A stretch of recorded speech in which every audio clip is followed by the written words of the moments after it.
So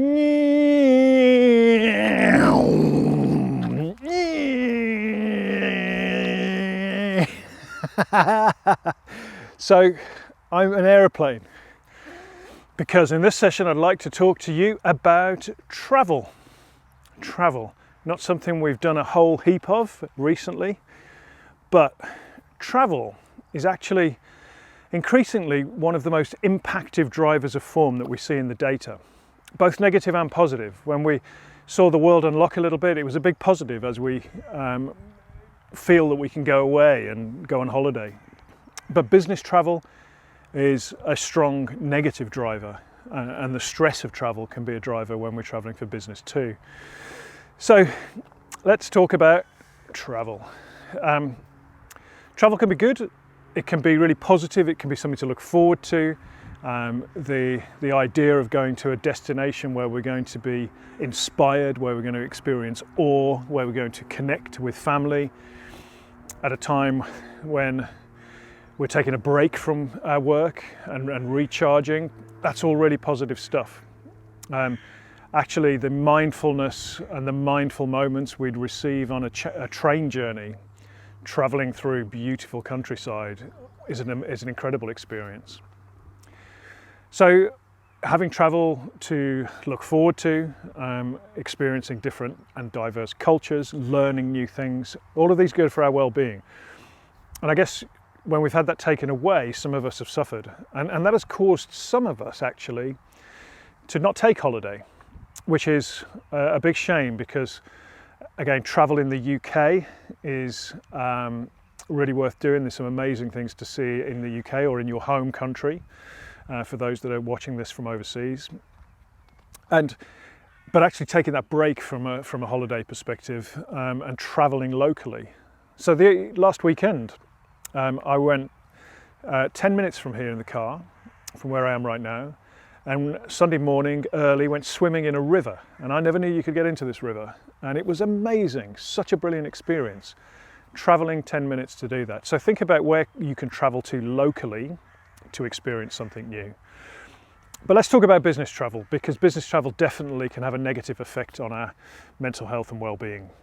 We can experience problems with sleep due to different time zones, being out of our routine. Self-care can be much more difficult to practice. Again, lack of routine, lack of availability of the things we might normally do. We tend to be a bit more undisciplined as well, indulging in rich food and alcohol much more when we're traveling on business. It seems harder to be more self-disciplined during that time. We're often packing a huge amount of work into a short amount of time as well, with a removal of the grounding and positive effects that we get on family and the social connections we get from being at home. Sometimes that's good, we get a bit of a break from that, so it's good to recognise that.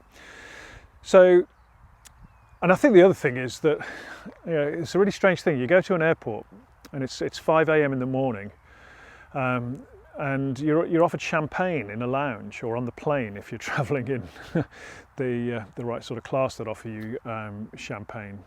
Or you're going on holiday, it's that time in the morning and you think that's a perfect time to have a beverage.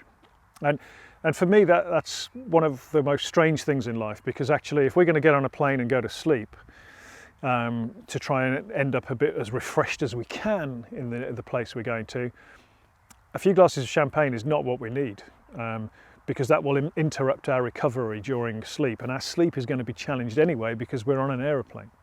So think about your relationship with alcohol. Think about whether it's just habitual. You offered a glass of champagne, so you take one. Perhaps take the orange juice or the water. But I'm not saying don't have fun. If you really enjoy that, cool. So what can we do to mitigate the negative effects of business travel? So try to keep as much of your routine in there as possible when it comes to your well-being, particularly exercise. For me, I find if I'm in a different time zone and can get out and do some exercise, even if it's a brisk walk, to take a pair of trainers and some headphones and go for a brisk walk, get the heart rate up, that will help with the jet lag, it'll help with the sleep. So try and maintain that.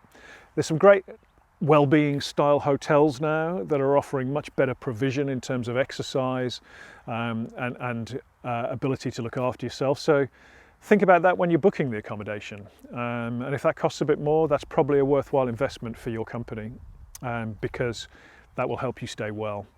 Think about being disciplined about your food. Think about trying to do some normal things while you're there as well. And again, try to just schedule a little bit of time that you can switch off from work and perhaps take in the sights. Go to a gallery.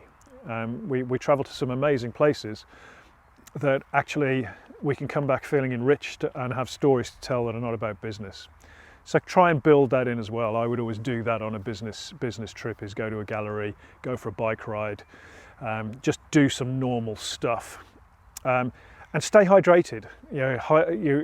Our hydration is really super important, particularly when we're on a plane traveling long haul. Make sure we're properly hydrated and really think about that alcohol. So looking forward to seeing a bit more of the world, going on an airplane, going on a train, traveling within the UK or my home or your home countries. Enjoy, do it, but just be mindful about it. And actually sitting on a plane is a great place to do mindfulness. It's a great place to listen to an audiobook. It's a good place to read. Indulge yourself. Leave business aside for a bit. Prioritize your sleep. So enjoy. You are now cleared for takeoff.